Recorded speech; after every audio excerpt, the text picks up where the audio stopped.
నమస్కారం. Media today వార్తలకు స్వాగతం. ముందుగా వార్తల్లోని ముఖ్యాంశాలు. నర్మెట ఆయిల్ ఫామ్ ఫ్యాక్టరీ ప్రారంభానికి సీఎం రేవంత్, రైతు భరోసా నిధుల పంపిణీతో 3 రోజుల ఉత్సవాలు, వ్యవసాయ సాంకేతికతల ప్రదర్శనకు రైతు ఉత్సవాలు, రైతులకు కొత్త అవకాశాల కోసం ప్రభుత్వం చర్యలు. వివేకానంద కేసులో వైసీపీ నేతలపై మంత్రి అనగాని విమర్శలు, రోజుకో కథ చెబుతున్నారన్న వైసీపీపై అనగాని ఫైర్, అవినాష్ రెడ్డిని కాపాడేందుకు ఆరోపణలంటూ విమర్శ, కేసులో నిజాలు బయటపెట్టాలని మంత్రి డిమాండ్.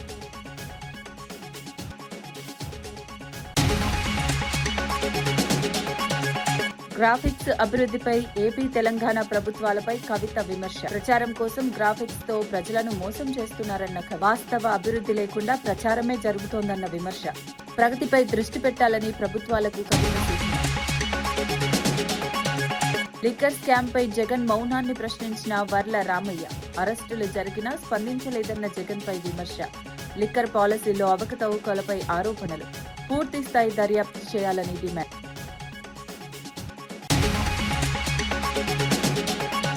తిరుమల భద్రతపై వైసీపీ నేతలపై రవినాయుడు ఆరోపణలు, ఆలయ పవిత్రతకు భంగం కలిగిస్తున్నారన్న విమర్శ,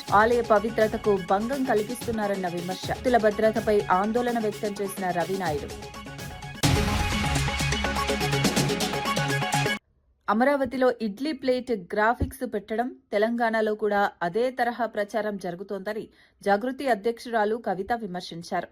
వాస్తవ అభివృద్ధి కంటే ప్రచారానికే 2 రాష్ట్ర ప్రభుత్వాలు ప్రాధాన్యమిస్తున్నాయని అన్నారు. క్షేత్రస్థాయిలో పనులు చేయకుండా గ్రాఫిక్స్ తో ప్రజలను మోసం చేస్తున్నారని ఆరోపించారు. అభివృద్ధి పేరుతో ప్రజలను తప్పుదారి పట్టించే ప్రయత్నాలు జరుగుతోందని పేర్కొన్నారు. ప్రజలకు నిజమైన అభివృద్ధి కనిపించాలంటే పనులు చేయాలని సూచించారు. ప్రభుత్వాలు ప్రచారం కాకుండా ప్రగతిపై దృష్టి పెట్టాలని కవిత అన్నారు. చేస్తున్న మాయాజాలం ఏంది? అమరావతిలోనేమో ఇడ్లీ ప్లేట్లు పెట్టినట్టున్నారు అప్పుడు గ్రాఫిక్స్ తోని. ఇక్కడ మన సీఎం గారేమో ఇడ్లీలు పెట్టిరు నిన్న. మొత్తం అది గ్రాఫిక్స్ ప్రెజెంటేషన్, ఆ బొమ్మంతా చూస్తే ఏం లేదు. ఇడ్లీలు ఉన్నాయి, 2-3 ముగ్గులు ఉన్నాయి, అంతకు మించి అందులో ఉన్నదేం లేదు. ఎందుకంటే ట్రాన్స్పరెన్సీ ఉండాలన్నది మాత్రం మేము కోరుతున్నాం. డెఫినెట్ గా ఎస్, మూసీ మంచిగా కావాలి, మూసీ క్లీన్ కావాలి, మూసీ చుట్టుమట్టు ఉన్నటువంటి పట్టాదారులు, ఆ పట్టా భూములు వాళ్ళందరూ కూడా డెవలప్ కావాలి. నేను కాదనట్లేదు. తోని చేస్తున్న మాయాజాలం ఏంది? అమరావతిలోనేమో ఇడ్లీ ప్లేట్లు పెట్టినట్టున్నారు అప్పుడు గ్రాఫిక్స్ తోని.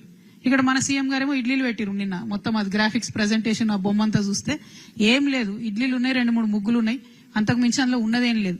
ఎందుకంటే ట్రాన్స్పరెన్సీ ఉండాలన్నది మాత్రం మేము కోరుతున్నాం. డెఫినెట్ గా ఎస్, మూసీ మంచిగా కావాలి, మూసీ క్లీన్ కావాలి, మూసీ చుట్టుమట్టు ఉన్నటువంటి పట్టాదారులు, ఆ పట్టా భూములు వాళ్ళందరూ కూడా డెవలప్ కావాలి. నేను కాదనట్లేదు. నెల్లూరు జిల్లా అన్నారెడ్డిపాలెం గ్రామంలో మంత్రి ఆనం రామనారాయణ రెడ్డి అభివృద్ధి పనులకు శంకుస్థాపన చేశారు. 1.35 కోట్ల వ్యయంతో విలేజ్ హెల్త్ సెంటర్, తాగునీటి పథకం అంతర్గత పైప్ లైన్లు, కల్వర్ట్, సీసీ రోడ్ల పనులు చేపట్టారు. జల్ జీవన్ మిషన్ కింద తాగునీటి సమస్య పరిష్కారానికి చర్యలు తీసుకుంటున్నామని తెలిపారు. రైతులకు 481 పాస్ పుస్తకాలను పంపిణీ చేశారు. ఆలయ అభివృద్ధికి కూడా ప్రభుత్వం ప్రాధాన్యమిస్తోందని చెప్పారు. సీఎం సహాయ నిధి ద్వారా లబ్ధిదారులకు ఆర్థిక సాయం అందించారు. గ్రామ అభివృద్ధికి కట్టుబడి పనిచేస్తానని మంత్రి తెలిపారు.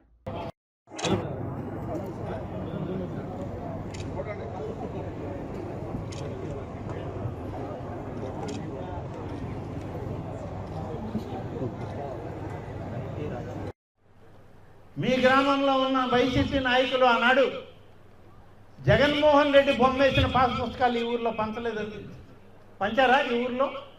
నాకు తెలియదు, మా అధికారులు చెప్పారు ఒక్క పుస్తకం కూడా ఇవ్వలేదని. చాలా అదృష్టవంతులు మీరు. చాలా గ్రామాల్లో ఆయన బొమ్మ వేసిన పాస్ పుస్తకం ఇచ్చారు. ఆ పాస్ పుస్తకాలన్నీ ఇవాళ చెల్లవని చెప్పి ప్రభుత్వాలు తీర్మానించారు. ఎన్నికల్లో నేను పర్యటనకు వచ్చినప్పుడు కూడా చెప్పాను, ల్యాండ్ టైటిలింగ్ యాక్ట్ పెట్టి ఇటువంటి దగాకోరు పాస్ పుస్తకాలు జగన్మోహన్ రెడ్డి బొమ్మతో మన రైతులకు ఇస్తే ఇవి చెల్లవు, వీటికి బాధ్యత లేదు, ఏ ప్రభుత్వ అధికారి కూడా దీన్ని ఆమోదించరని చెప్పి ఆనాడే నేను చెప్పడం జరిగింది. ల్యాండ్ టైటిలింగ్ చట్టంతో రైతుల భూముల్ని జగన్మోహన్ రెడ్డి ఆయన పార్టీ నాయకులు దోచుకోవడానికి చేసినటువంటి ఒక కుట్రాన్ని కూడా ఆనాడు చెప్పడం జరిగింది. అయితే మీ నాయకులు ఎందుకో మీ ఊర్లో పంపిణీకి ముందుకు రాలా. వీళ్ళకు ముందు చూపు ఉందనుకుంటాను మీ గ్రామ నాయకులకి. అందుకనే ఆ ప్రక్రియ ఈ గ్రామంలో చేయలేవాళ్ళు. ఎందుకంటే ఎలాగో వచ్చేది కూటమి నాయకత్వం, ఈ పాస్ పుస్తకాలు చెల్లవు, ఎప్పుడైనా గ్రామంలో రైతులు నిలదీస్తే జవాబు చెప్పాల్సి వస్తుందని తప్పుకున్నారు ఈ పాస్ పుస్తకాల పంపిణీ కాలం.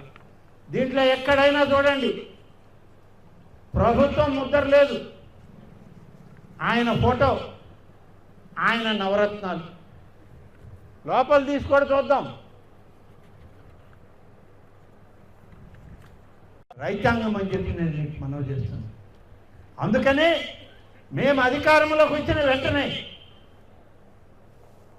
కొత్త పాస్ పుస్తకాలు ఇవ్వడానికి ఒక నిర్ణయం చేస్తే, కొత్త పాస్ పుస్తకాల్లో ప్రభుత్వం యొక్క రాజముద్ర ఉండాలి, ప్రభుత్వం యొక్క ఆధారాలు ఉండాలి, ఆ రైతు ఫోటో ఉండాలి, రైతు భూమి ఉండాలి, రైతు భూమికి సంబంధించిన సర్వే నెంబర్ ఉండాలి. అంతేకాని చంద్రబాబు నాయుడు గారి ఫోటోను. రాష్ట్రంలో రైతాంగం తీవ్ర సంక్షోభంలో ఉందని వైసీపీ నేత సాకే శైలజానాథ్ విమర్శించారు. 2025-26 మధ్యలో 2865 మంది రైతులు, కూలీలు బలవన్మరణం పొందారని నివేదికలో వెల్లడైందన్నారు. వ్యవసాయానికి ప్రభుత్వం సరైన మద్దతు ఇవ్వకపోవటం వల్లే ఈ పరిస్థితి వచ్చిందని ఆరోపించారు. రైతుల సమస్యలను పరిష్కరించడంలో ప్రభుత్వం విఫలమైందన్నారు. రైతులకు తక్షణ సహాయం అందించాలని, సంక్షోభాన్ని తగ్గించాలని డిమాండ్ చేశారు. వ్యవసాయ రంగంపై ప్రభుత్వం మరింత దృష్టి పెట్టాల్సిన అవసరం ఉందని పేర్కొన్నారు. అలాగే ప్రభుత్వంలో ఉన్న వాళ్ళకి వీళ్ళందరికీ కూడా నేను 2024 ఎన్నికల్లో మీరు ఇచ్చిన వాగ్దానాలని గుర్తు చేస్తూ ఉన్నాను. మీరు సూపర్ 6లో భాగంగా ప్రతి రైతుకు 20,000 రూపాయలు సాయం చేస్తానని చెప్పారు. పెట్టుబడి ఇస్తాను సొంతంగా రాష్ట్ర ప్రభుత్వం నుంచి అని చెప్పారు. 9 గంటలు నాణ్యమైన ఉచిత విద్యుత్ సరఫరా రాజశేఖర రెడ్డి గారి యొక్క పుణ్యం. అట్లాగే రాయితీలతో సోలార్ పంపు సెట్లు, కరెంటు మిగులుతుంది, దాన్ని మేము కొంటామని కూడా చెప్పారు. సబ్సిడీపై వ్యవసాయ పరికరాలు, ధరల స్థిరీకరణకు నిధి, అట్లాగే కౌలు రైతులు కూడా అన్ని సంక్షేమ పథకాలు, పంటల బీమా కూడా ఇస్తాం. రైతు కూలీలకు కార్పొరేషన్ స్థాపించి వాళ్ళకు రాయితీలు, సంక్షేమ పథకాలు ఇస్తాం. అట్లాగే ప్రతి పార్లమెంట్లో కూడా 1000 ఎకరాల్లో సేంద్రియ వ్యవసాయాన్ని చేపట్టి మేము మార్కెటింగ్ వరకు కలుగజేస్తామని చెప్పారు. ఇంకా దానికట్లే కంటిన్యూషన్గా ప్రభుత్వ రంగంలో గిడ్డంగులు, కోల్డ్ స్టోరేజ్లు ఆధునీకరణ, పాతవే కాకుండా కొత్త వాటిని కూడా మొదలు పెడతామని చెప్పారు. అట్లాగే దళారుల దోపిడీ లేకుండేందుకోసం ఏపీఎంసీ యాక్ట్ని, మార్కెట్ కమిటీల యాక్ట్ని చాలా పటిష్టంగా అమలు చేస్తామని చెప్పారు. అట్లాగే సిరికల్చర్కి ఇట్లా చిన్న చిన్న రీజన్లు చెప్పారు. అయ్యా బాబు గారు, పెద్దలు, ఇవన్నీ మీరు అమలు చేసి ఉంటే ఈరోజు రైతుకు ఈ కష్టం వచ్చిండేది కాదన్నది పెద్దల యొక్క అభిప్రాయం. రాజకీయాలకి రైతుని ముడిపెట్టకూడదు, వ్యవసాయాన్ని అందుకని అన్నం తినే అన్నం కాబట్టి వ్యవసాయాన్ని తగినంత ప్రేమతో మీరు దాన్ని తీసుకెళ్ళాలి అని చెప్పారు. దీన్ని మానవీయ కోణంలో చూడాలి కానీ ఇంకో విధంగా చూడడానికి వీల్లేదని ఏ కమిటీ వచ్చినా చెప్పింది. ఏ ఒక్క పంటకు కూడా అరాకొరా మినహాయిస్తే మద్దతు ధర లభించలేదు. రైతుకు ఈ రోజున ఈ నిమిషానికి వ్యవసాయంలో వరి కళ్ళాల్లోకి వచ్చింది. వరి సరిగ్గా కొనేవాళ్ళు కూడా లేరు, వరి కొనుగోలు కేంద్రాలు కూడా లేవు. నా మద్దతు ధర 2,400 రూపాయలు ఉంటే ఈ రోజున 1,500కి 1,600కి అమ్ముకుందామన్నా కొనడం కష్టమైన సంగతి ఇక్కడ నేను గుర్తు చూస్తూ ఉన్నాను.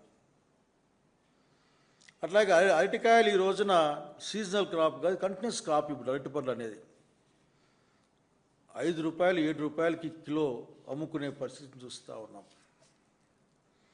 చీనీ ధర అయితే యుద్ధం కారణంగా, లేక ఇంకొక కారణం చెప్పేసి ఎండాకాలంలో చీనాకాయల ధర భయంకరంగా పెరిగిపోవాలి. అట్లా కాకుండా ధర తగ్గిపోయి ఏం చేయాలో అర్థం కాని పరిస్థితులు రైతాంగం ఈరోజు చూస్తూ ఉన్నాం. ఇంకా మీకు ఏ పంట కావాలి? శనగలు 5,600 పైన ఉంటే 5,000 కొనుక్కోమని అడుగుతూ ఉన్నారు ఈ రోజున. ఏం చేయాలో అర్థం కాని పరిస్థితి. కనుక మీరు ఒకసారి మనసు పెట్టాలి. ఈ మాటలే కాదు, లేక బెదిరింపులే కాదు, లేకుంటే గవర్నమెంట్ ఆఫ్ ఇండియా నుంచి నేను హబ్బులు తెచ్చి పెడతాననే ఒక హామీలే కాదు. మీరు చెప్పిన విధంగానే ధరల స్థిరీకరణకు ఒక 2,000 కోట్లు కేటాయించి ఉంటే, ఎందుకంటే దాదాపు 3 లక్షల కోట్ల పైగా అప్పులు తెచ్చిన కాలంలో ఒక్క 1% అయినా 3,000 కోట్లు ఎంతో అయ్యుండేది. కనుక 1% రైతాంగాని కోసం మీరు ధరల స్థిరీకరణకు పెట్టింటే బాగుండేది. కానీ మీరు ఇచ్చిన డబ్బులు 300 కోట్లు అనే విషయాన్ని గుర్తు చేస్తూ ఉన్నాను. మేము వేసిన పంటకి, మేము పెట్టిన పెట్టుబడికి, అట్లాగే రైతు కుటుంబాలుగా మా కుటుంబం మొత్తం పడ్డ శ్రమకు ఈ రోజున ఏమాత్రం విలువ లేదు. పంట కంటి ముందు ఉంది, కంట్లో మంట ఉంది, ఏం చేయాలో అర్థం కాని పరిస్థితుందని వాళ్ళు చెప్తారు మనకి. అసెంబ్లీలో వందే మాతరం గేయాన్ని అవమానించారని బీజేపీ ఎమ్మెల్యే ధన్పాల్ సూరన్న ఆరోపించారు. ఎంఐఎం సభ్యులు వాకౌట్ చేయడం దేశాన్ని, రాజ్యాంగాన్ని అవమానించడమేనని అన్నారు. అలాంటి సభ్యులపై కఠిన చర్యలు తీసుకోవాలని డిమాండ్ చేశారు. వారి సభ్యత్వాన్ని శాశ్వతంగా రద్దు చేయాలని కోరారు. దేశ గౌరవాన్ని కాపాడే భద్రత ప్రతి ప్రజాప్రతినిధికి ఉందని చెప్పారు. ఇలాంటి ఘటనలు మళ్లీ జరగకుండా చర్యలు తీసుకోవాలని ప్రభుత్వాన్ని కోరారు. మరియు భరతమాతని కూడా అవమానపరిచినట్లే. ఈ విషయాన్ని మేము స్పీకర్ వద్దకు తీసుకెళ్తాం. స్పీకర్ గారు వారిపైన చట్టరీత్యా చర్య తీసుకోవలసిందిగా, మరియు వారి ఎమ్మెల్యే సభ్యత్వాన్ని, ఎమ్మెల్సీ సభ్యత్వాన్ని శాశ్వతంగా రద్దు చేయవలసిందిగా భారతీయ జనతా పార్టీ డిమాండ్ చేస్తూ ఉంది. భారత్ మాతాకి జై, జై శ్రీరామ్. శంషాబాద్ పోలీస్ స్టేషన్లో సిపి సుధీర్ బాబు సిట్ అధికారులతో సమావేశమయ్యారు. మొయినాబాద్ ఫామ్ హౌస్ డ్రగ్స్ కేసులో మొదటి రోజు విచారణపై సమీక్ష నిర్వహించారు. ఎంపీ పుట్టా మహేష్ ఆరోపణలపై సరైన సమయంలో పూర్తి వివరాలు వెల్లడిస్తామని తెలిపారు. ఈ కేసులో సిట్ దర్యాప్తు వేగంగా కొనసాగుతుందని చెప్పారు. కీలక సమాచారం సేకరిస్తున్నామని వెల్లడించారు. నిందితులపై కఠిన చర్యలు తీసుకోవాలని స్పష్టం చేశారు. దర్యాప్తు పూర్తయ్యే వరకు అన్ని కోణాల్లో పరిశీలన కొనసాగుతుందని అధికారులకు తెలిపారు. Some officers are not coming. Team only. We are professionally going ahead with the investigation. Whatever is important required to be informed to the press, we certainly. Thank you. దేశంలో అతిపెద్ద నర్మేట ఆయిల్ ఫామ్ ఫ్యాక్టరీని CM Revanth Reddy మార్చి 22న ప్రారంభించనున్నారు. ఈ కార్యక్రమంలో రైతు భరోసా నిధులను కూడా పంపిణీ చేయనున్నట్లు మంత్రి తుమ్మల నాగేశ్వరరావు తెలిపారు. 3 రోజులు రైతు ఉత్సవాలను కూడా నిర్వహించనున్నారు. ఈ ఉత్సవాల్లో వ్యవసాయ సాంకేతికతలు, హార్టికల్చర్, పశు సంవర్ధక రంగ అభివృద్ధిని ప్రదర్శించనున్నారు. రైతులకు కొత్త అవకాశాలు కల్పించడమే లక్ష్యమని తెలిపారు. రాష్ట్రంలో వ్యవసాయ రంగాన్ని బలోపేతం చేయడానికి ప్రభుత్వం చర్యలు తీసుకుంటోందన్నారు. సందర్భంగా ఈ రాష్ట్ర రైతాంగానికి సాంకేతికపరమైనటువంటి అవగాహన, వ్యవసాయంలో నూతన పద్ధతులు, తీసుకోవాల్సినటువంటి జాగ్రత్తల మీద అవగాహన సదస్సులతో పాటు రైతుల యొక్క సందేహాలకి సమాధానాలతో పాటు అన్ని రకాల వ్యవసాయ పనిముట్ల యొక్క ప్రదర్శన, అదేవిధంగా అనుబంధ రంగాలైనటువంటి పశుసంవర్ధక శాఖకు సంబంధించినటువంటి స్టాల్స్, సుమారు 150 స్టాల్స్ ని వ్యవసాయ శాఖ ఆనాడు ఏర్పాటు చేస్తుంది. ఆయిల్ ఫామ్ ఫ్యాక్టరీ ప్రారంభోత్సవం, దాంతో పాటు రిఫైనరీ కూడా శంకుస్థాపన, రైతు భరోసా 9,000 కోట్లు ఒకే నెలలో విడుదల చేయడానికి గౌరవ ముఖ్యమంత్రి గారు అంగీకరించి ఆ రోజు వేదిక మీద నుంచి 70 లక్షల మంది రైతులకి రైతు భరోసా నిధులు కూడా విడుదల చేయడం జరిగింది. కాంగ్రెస్ పార్టీలో తగిన గౌరవం లభించడం లేదని జీవన్ రెడ్డి అసంతృప్తి వ్యక్తం చేశారు. 4 దశాబ్దాల సేవ చేసినప్పటికీ గుర్తింపు దక్కలేదని అన్నారు.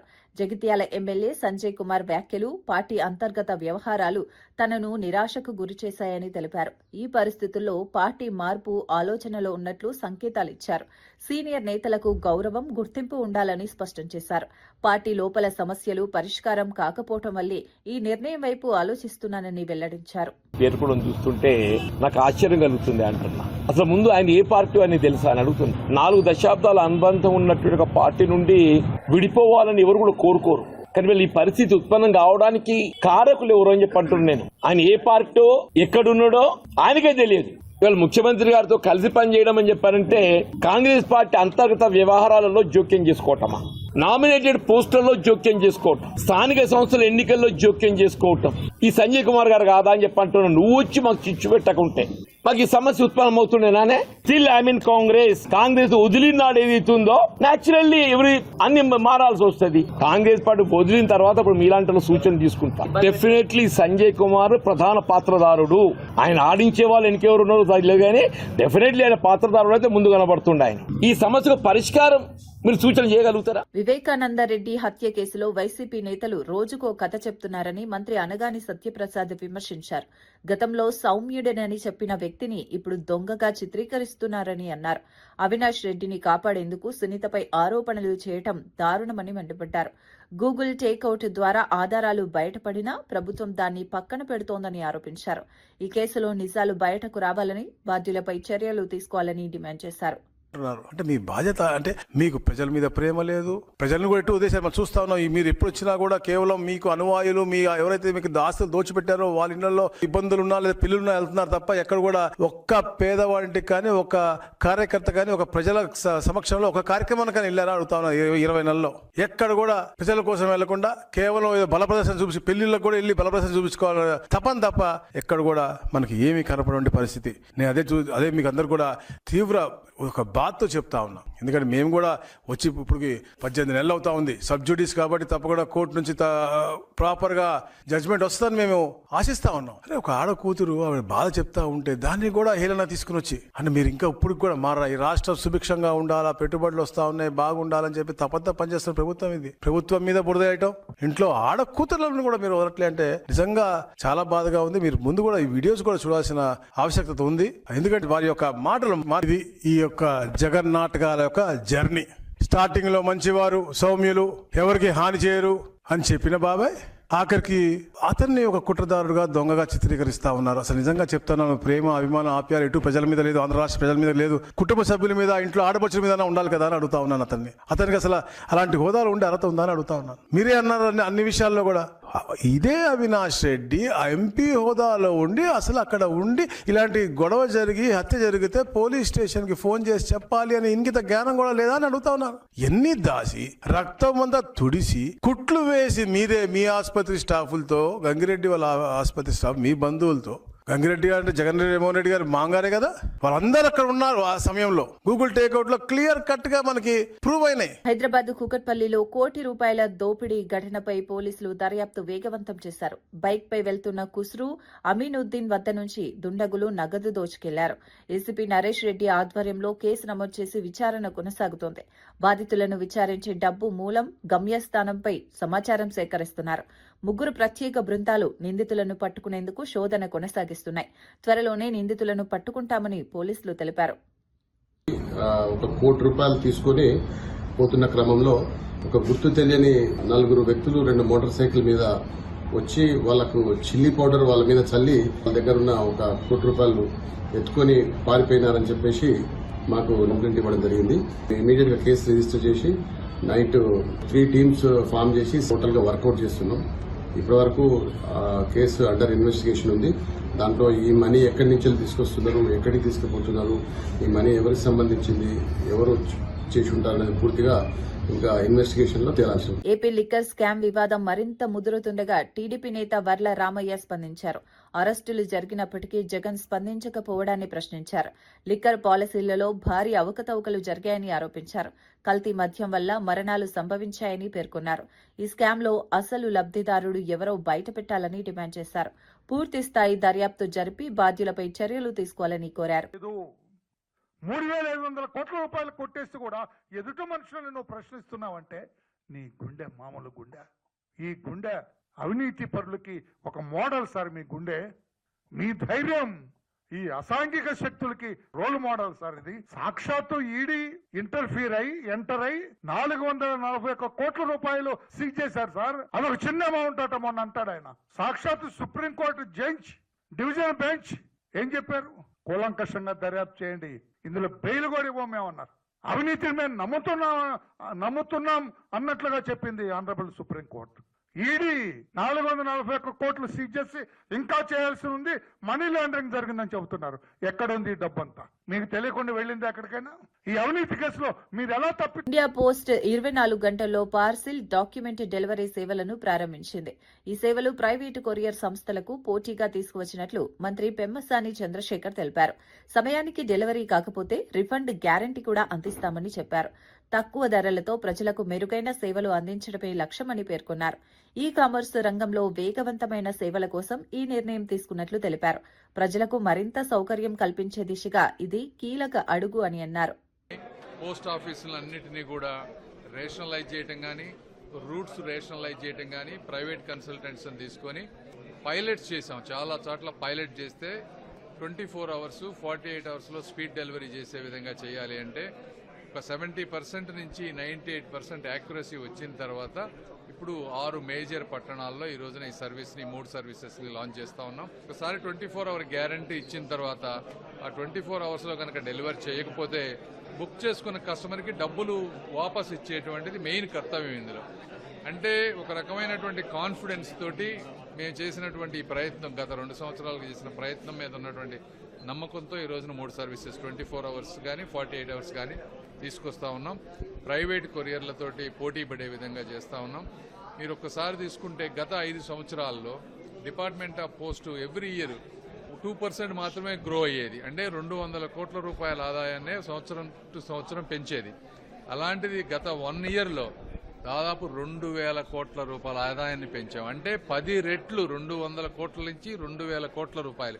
తిరుమల ఆలయ పవిత్రతకు భంగం కలిగేలా వైసీపీ నేతలు వ్యవహరిస్తున్నారని రవినాయుడు ఆరోపించారు. కరుణాకర రెడ్డి చర్యలు ఆలయ వ్యవస్థపై ప్రభావం చూపుతున్నాయని అన్నారు. టీటీడీ చైర్మన్ బీఆర్ నాయుడు కుటుంబాలపై దాడి ప్రయత్నం జరిగిందని పేర్కొన్నారు. తిరుమలలో శాంతి భద్రతలు దెబ్బతింటున్నాయని ఆందోళన వ్యక్తం చేశారు. భక్తుల భద్రత కోసం కఠిన చర్యలు తీసుకోవాలని డిమాండ్ చేశారు. ఆలయ పరిపాలనలో రాజకీయ జోక్యం తగ్గించాలని సూచించారు. గతంలో మీరు అధికారంలో ఉన్నప్పుడేమో స్వామివారిని అడ్డం పెట్టుకొని దోచేసుకున్నారు. యథేచ్ఛగా ఉన్మాదుల్లాగా స్వామివారి కానుకల నుంచి గోల్డ్ వరకు అన్నీ దోచుకున్నారు. ఈరోజు మీరు ఓడిపోయిన తర్వాత 365 రోజులు స్వామివారిని అడ్డం పెట్టుకొని ఉన్మాదుల్లాగా ప్రవర్తిస్తున్నారు. తిరుమల ఎంత పవిత్రమో తిరుపతి కూడా అంతే పవిత్రం. కానీ వైసీపీ నేతలు తీరు మటుకు ఒక రోజేమో మందు బాటలు వాళ్లే పెడేసి ఇక్కడ కొండ మీద మద్యం ఉందంటారు, వాళ్లే మాంసం తీసుకెళ్లిపోయి మాంసం ఉందంటారు. దాని తర్వాత వాళ్లే ఏదైతే కల్తీ చేసేసి అబాండాలు వేసేస్తారు, సెటిల్మెంట్లు వాళ్ళే చేస్తారు. అక్కడెక్కడో ఎప్పుడో శనేశ్వర స్వామి విగ్రహం ఎప్పుడో పాతకాలంలో అది విగ్రహం చెక్కేటప్పుడే ఉన్నదాన్ని తీసుకుని వచ్చి అలజడి సృష్టించారు. అలిపిరికాడ అలజడి, తిరుమలలో అలజడి, తిరుపతిలో అలజడి. అసలు ఏం చేయాలనుకుంటున్నారు? ఉగ్రవాదుల్లాగా తీవ్రవాదుల్లాగా స్వామివారి పవిత్రతను దెబ్బతీయాలని జగన్మోహన్ రెడ్డి డైరెక్షన్ లో జరుగుతున్నది అనేది స్పష్టంగా అర్థమైపోతుంది. ఇది ఉన్మాదులో దాడిగానే అభివర్ణించాలి. ఇది తాడేపల్లి ప్యాలెస్ నుంచి వస్తున్న స్క్రిప్ట్. స్వామివారి పవిత్రతను దెబ్బతీయాలి, భక్తుల మనోభావాలు దెబ్బతీయాలి, తిరుమలకు భక్తులే రాకూడదన్నట్టు వాళ్ళ తీరు ప్రవర్తిస్తున్నారు. వాళ్ళ మాట తీరు గాని, వాళ్ళు చేస్తున్న ప్రవర్తనలు గాని, వాళ్ళు ఆచరిస్తున్న విధానాలు గాని ఇది దాడే. తిరుమలపై జరుగుతున్న దాడి, భక్తులపై జరుగుతున్న దాడి. వార్తలు ముగించే ముందు ముఖ్యాంశాలు మరోసారి. నర్మెట ఆయిల్ ఫామ్ ఫ్యాక్టరీ ప్రారంభానికి సీఎం రేవంత్. రైతు భరోసా నిధుల పంపిణీతో 3 రోజుల ఉత్సవాలు. వ్యవసాయ సాంకేతికతల ప్రదర్శనకు రైతు ఉత్సవాలు. రైతులకు కొత్త అవకాశాల కోసం ప్రభుత్వం చర్యలు. వివేకానంద కేసులో వైసీపీ నేతలపై మంత్రి అనగాని విమర్శలు. రోజుకో కథ చెబుతున్నారన్న వైసీపీపై అనగాని ఫైర్. అవినాష్ రెడ్డిని కాపాడేందుకు ఆరోపణలంటూ విమర్శ. కేసులో నిజాలు బయటపెట్టాలని మంత్రి డిమాండ్.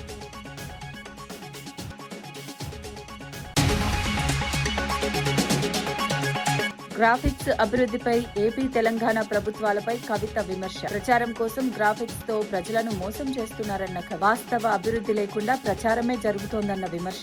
ప్రగతిపై దృష్టి పెట్టాలని ప్రభుత్వాలకు కవిత సూచన. లిక్కర్ స్కామ్ పై జగన్ మౌనాన్ని ప్రశ్నించిన వర్ల రామయ్య. అరెస్టులు జరిగినా స్పందించలేదన్న జగన్ పై విమర్శ. లిక్కర్ పాలసీలో అవకతవకలపై ఆరోపణలు. పూర్తి స్థాయి దర్యాప్తు చేయాలని డిమాండ్.